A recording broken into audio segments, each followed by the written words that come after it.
Alright, so now let's take a look at the analog engine. Now I'm going to start from scratch here, so I'm going to click on this drop-down menu and choose New Preset. And now when I play on my keyboard, you can hear this very basic sine wave tone. The engine selected here in this default preset is Wavetable, so I'm going to click here and switch back to analog. Alright, one thing you'll notice is that this tune and unison section remains the same in analog, Wavetable, as well as sample. In the harmonic engine, you get the tune section, but you don't get the unison section. Alright, so let's talk about what this tune section is. It's fairly simple. Every synth will have a feature like this. You want to adjust the chorus tuning. So right now we're hearing this first oscillator, which is set to a sawtooth shape. If I change the tuning here, even though I'm playing the same note, it goes higher or lower. That's set in semitones. I can double click to reset that back to default. There's also a fine-tune control for adjusting the same parameter but in cents. There's a very interesting drift parameter here. So this adds randomness to the pitch of each voice.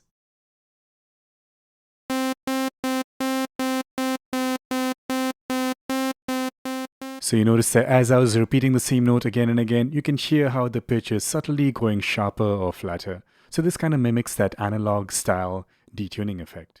Alright, next we have this quantization menu specifically for when we're modulating the pitch. Now we haven't got into any of the modulation stuff yet, but let's quickly set up a basic modulation just so I can demonstrate how this works. So I'm going to assign this LFO1 to the chorus tuning here and just set it to maybe, let's set it to 0.15. Alright, so now when I play a note, you can hear the pitch change. Alright, now if I click on Q here, you notice that that pitch modulation is sounding a bit stepped. In fact, let me slow this LFO down so we can hear that a bit better. Oops, that was the wrong LFO. We're working with LFO1 here.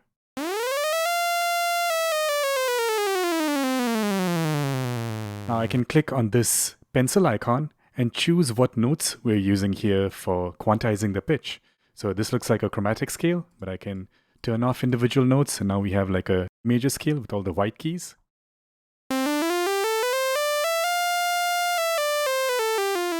That's pretty cool. We can even further remove notes, add notes, and customize the scale that is going to be used when the pitch is being modulated. So a very handy feature here. Alright, let's turn this off. I'll also disable that modulation.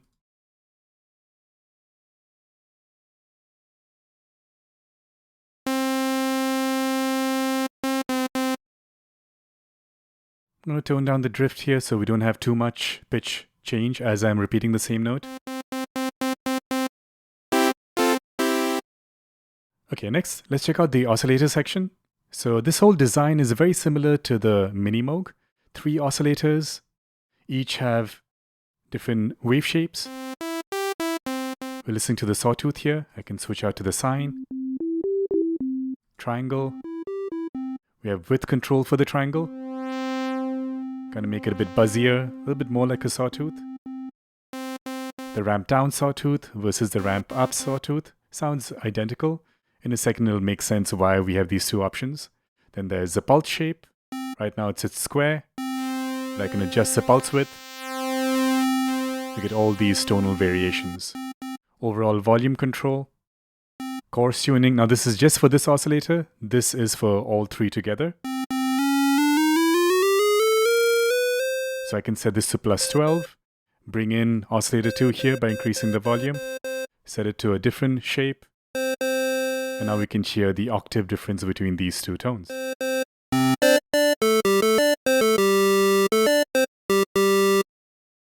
There's also fine tune. Let's bring in the 3rd oscillator. Adjust the fine tune.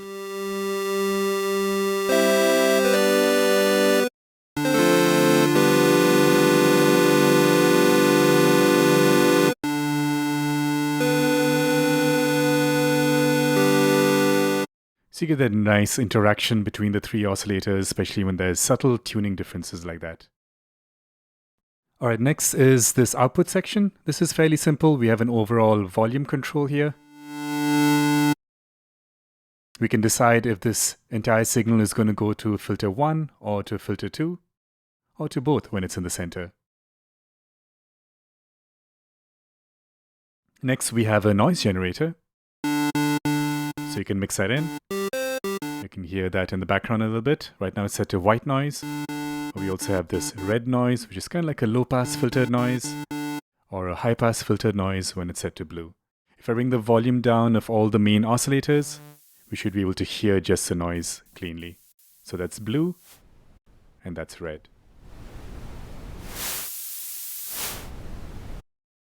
All right, let's go back to bringing up the level on these oscillators.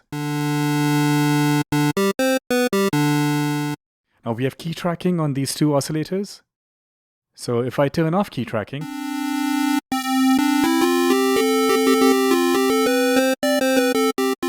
you can hear that oscillator 1 is key tracked, but oscillator 2 is not. So it gets stuck at that root note, and we get this interesting droning effect. But I'll turn that back on. Oscillator 3 also has the exact same feature. Now oscillator 1 and oscillator 2 have this FM option. So basically, we can use oscillator 3 to modulate the pitch of oscillator 1 or oscillator 2. Let's just hear modulating oscillator 1. So I'll turn off FM here and keep this FM on. So the frequency of oscillator 1 is going to be modulated by oscillator 3. And here we can set the amount. Let's bring the volume of this oscillator down so we can just listen to the oscillator that is being modulated. So this is essentially audio rate modulation. But I can bring the coarse tuning down and kind of get into that LFO mode.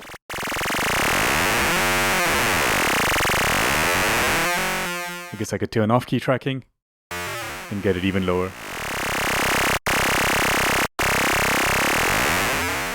But there's no true LFO mode like the Minimoog. Alright, now instead of using oscillator 3 as a modulation source, we could also just use a noise generator. And that creates like really aggressive sounds.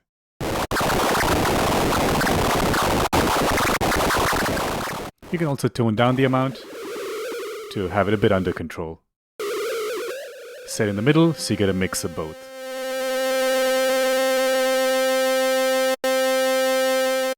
Now when you're using an oscillator as a modulator, it makes sense to have a ramp down or a ramp up shape because that will definitely change the resulting tonality. So imagine pitch jumping up and then coming down gradually as opposed to pitch starting at a lower value and then going up and then jumping back down.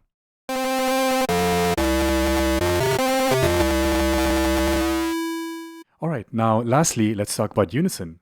Almost every modern software synthesizer has this feature where we can stack additional voices. So right now I'm playing one note and we're just hearing this one oscillator, but I can increase the number of voices here, let's say to 5, and I can detune those voices.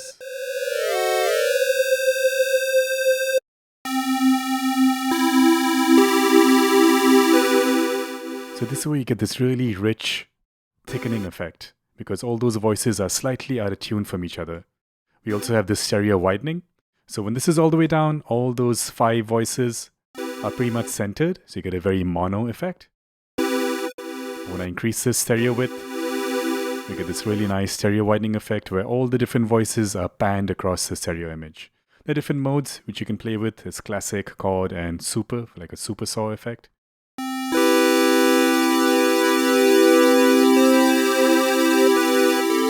Let's switch to a saw mode.